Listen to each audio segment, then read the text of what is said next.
Welcome to the BXG Podcast, the podcast where pop culture and nerd culture meet. You think it's just going to be barbecue sauce? Because if you actually read those books, it's just gobbledygook. I really think clothes should be mandatory. Speaking of Star Wars, Captain America. trailer reaction video. House of the Dragons. Episode 9. The penultimate episode of season 1 of HBO's Game of Thrones, House of the Dragons, sees utter, what I can only describe as utter tomfoolery. And the king is dead. May he rest in peace. Long live the king. Long live the king. And the Greens, which is the High Towers, the Queen, the Hand of the King, et al., moved to install Aegon, second of his name, as king of the 7 kingdoms, protector of the realm, yada, yada, yada. And you mentioned the bisque. the bisque? The lobster, was it a lobster bisque? The lobster bisque, yes. And he wants no part of it and tries to hide in a whorehouse. And his brother, the Who doesn't? badass looking pirate, helps Sir Kristen track him down, while these two brothers that we're not super familiar with prior to this moment also Right. lead a chase. And then there is a scene in which he ascends. He is coronated. There was a coronation, and crashing through the floor on her dragon is Lady Valaria, as she makes her point that I have a dragon, and then flies off to inform Rhaenyra of this tomfoolery. This is the thing that I found bonkers about this episode. And I guess The thing? yeah, The one thing? Okay. well, it's a collection of things, all of which happen very close to the Okay, beginning. sure. Some would say the very beginning. She just says he changed his mind. It's the guy who changed his mind. He let me know. Yep. And because everybody was on board with that from the jump, I mean, they were already planning some bullshit. Like, oh, he changed his mind. Good enough for us. No witnesses necessary. We trust your judgment, clearly. And, the one guy who dissents in this opinion is forced to sit down so hard that he shatters his orbital socket and dies. Other than that. Yep. What is it with eye wounds in this show? I just want to say that. Well, it's gross. A lot of eye It's wounds because it's gross. in this show. Yeah. But the raised eyebrow stance of how this all shook out aside, I obviously a big fan of the palace intrigue and so on and so forth, and Aegon just being a bitch and running away was also very funny, because everybody wanted to compare him to Joffrey, but Joffrey was very power hungry, and this guy he just wants to drink and whore. Get out. Yeah. Yeah, he's basically his brother's Boobs. a pirate. He's basically a cowboy. Boobs. So, what was your take on episode 9? I didn't like it. We thought No, I more- liked this episode. I liked it. Okay. I liked it. Okay. So I did not like it, but I will say it was not like something I hated. I just expected a lot more like people to like burn in fire. So this is my thing, is I did not like it because of my expectation. That's what I should say. I did like it based on what had actually happened. That's how I should. So I wasn't expecting what I got. And so at first I was like, oh, people should be dying. There's all these things. But then there was all this intrigue. And it's all the stuff that you have specifically talked about, like this house intrigue, all these different people. And I thought that was very captivating and weird for this kind of episode. The penultimate episode is usually like, let's light everybody on fire, and like whoever's not lit on fire is getting raped, and if whoever's not getting raped is getting pillaged, and that's that episode. So my expectations on this were that, right? Rape, pillage, sure. Plunder. And so plunder. And I love a good plundering. You know what? Like, it'd be cool. What's the difference between pillaging and plundering? I don't know. Off the top of my head, I don't know, but I would like to plunder. I feel like there's a span of my life where I plunder. It's probably between ages 65 and 80, post-retirement, and you're just like, I'm just gonna plunder. It sounds fun. Here's a question for you. Are there lands to plunder? Totally lands to plunder? Just a total aside. Okay. So I'm typing. Okay. Have you ever felt like Google's about to be disappointed with you? Oh yeah, because prior to that, I was like, what does this mean?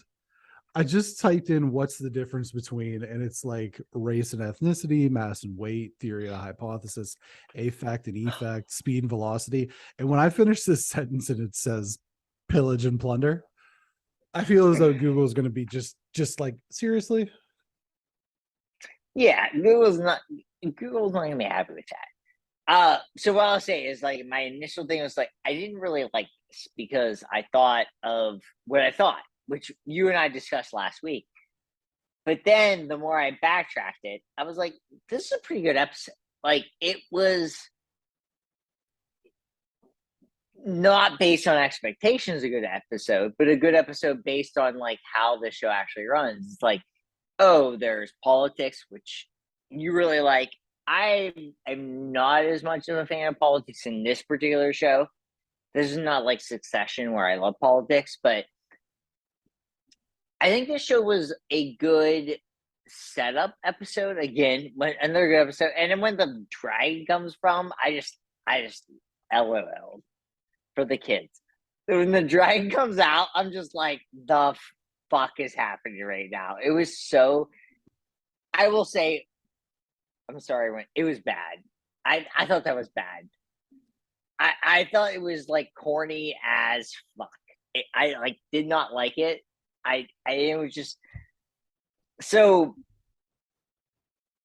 I didn't like it probably as much as you did. I thought the episode was fine because of the architecture of it beginning, but I thought the last 15 minutes were like, oh, we're just trying to be Game of Thrones now, and I did not think that was. I mean, it is. Cool. It is Game of Thrones, right? But I know what you're saying. You know what I mean? Yeah, I know what I mean. I think that like, I'm going to be honest with you. I was waiting throughout the entire episode for like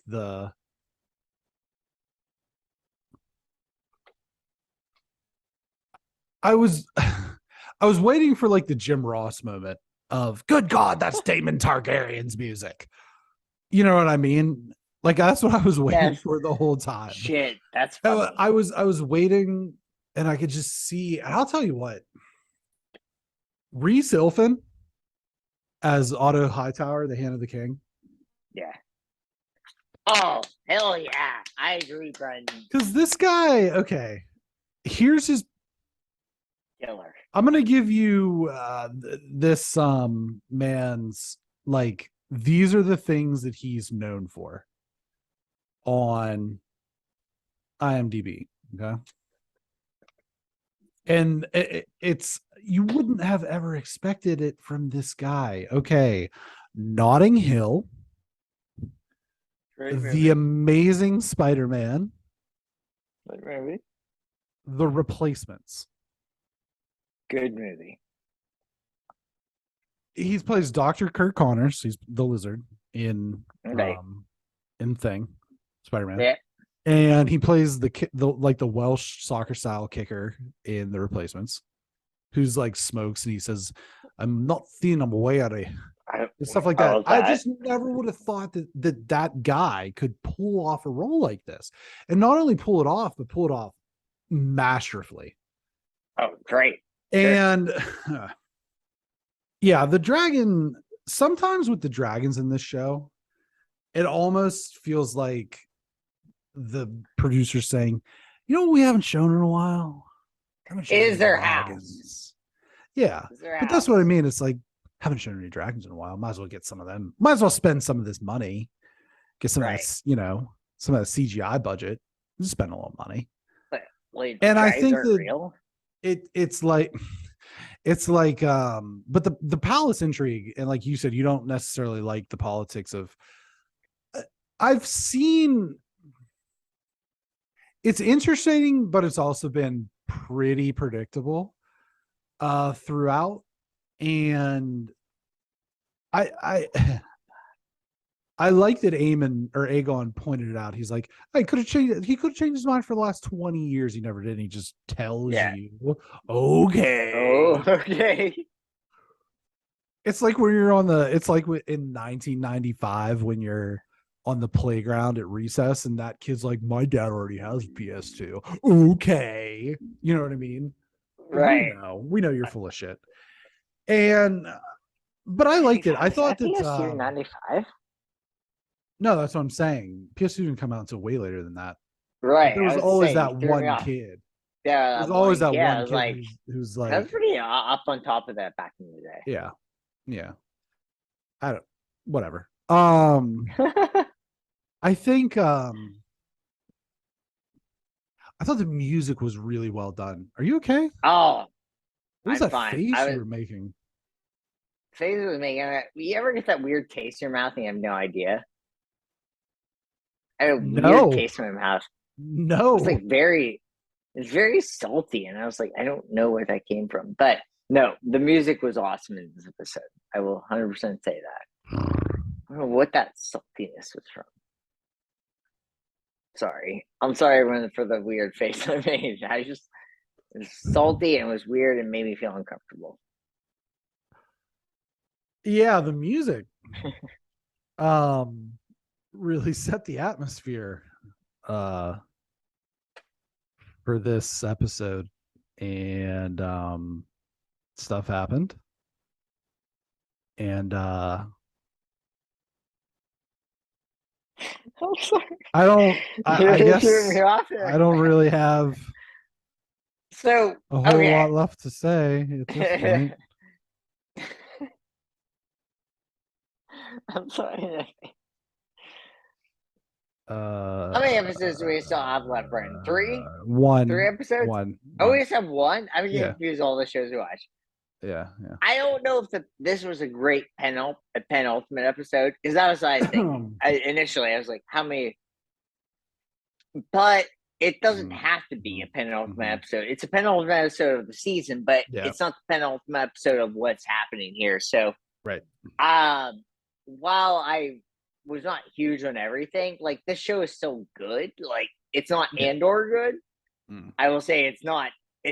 To me, it's not anywhere close to Andor at this point, but it's still a fine episode. It's better than the Rings of Crap by also $1 million, so that's good. And you only spent not as much of the money. Yeah, so that's good. Your show costs less and your show is better. And then imagine being Andor, like, we spent nothing on this compared to either of these two shows, and we're the best of this. So that's pretty cool. That's good. Good for Andor.